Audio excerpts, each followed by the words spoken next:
আমাদের সেই স্বপ্ন পূরণ হয়েছে। আমাদের ভাই, আমরা তাকে প্রধানমন্ত্রী আমরা আজকে দেখতে পাচ্ছি।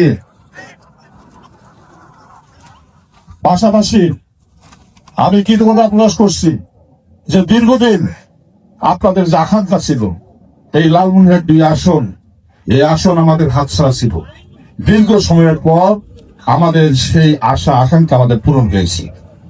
আমি আজকে আপনাদের আহ্বান জানাবো আর কি, আপনার এই ইফতার মাহফিলে আপনারা যে আশা আকাঙ্ক্ষা নিয়ে আমাকে আপনাদের এই আসনে সাংসদ নির্বাচিত করেছেন, আমারকে দায়িত্ব দিয়েছেন, আমি যেন সঠিকভাবে সেই দায়িত্ব পালন করতে পারি। আপনারা আমার জন্য সকলে দোয়া করবেন।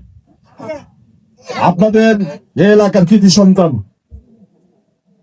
আমাদের ইউনুস ভাই এই এলাকার উন্নয়ন সম্পর্কে যে কথাগুলো বলেছেন, আমি সেই সম্পর্কে বলবো যে পলাশী ড্যাম এইটুকু আস্থা রাখবেন যে বৈষম্যের শিকার হবেন না। আপনাদের যেগুলো সঠিক পাওনা সেগুলো নাকি আপনাদেরকে বুঝে দেওয়ার চেষ্টা করবো ইনশাল্লাহ। 2 উপজেলার উন্নয়ন করার চেষ্টা করব।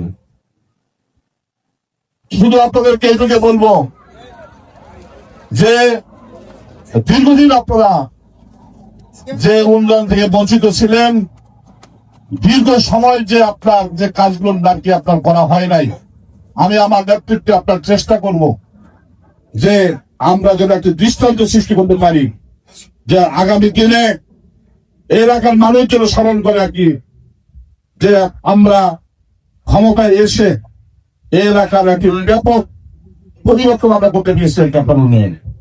দৈনিক আজকের বাংলা .net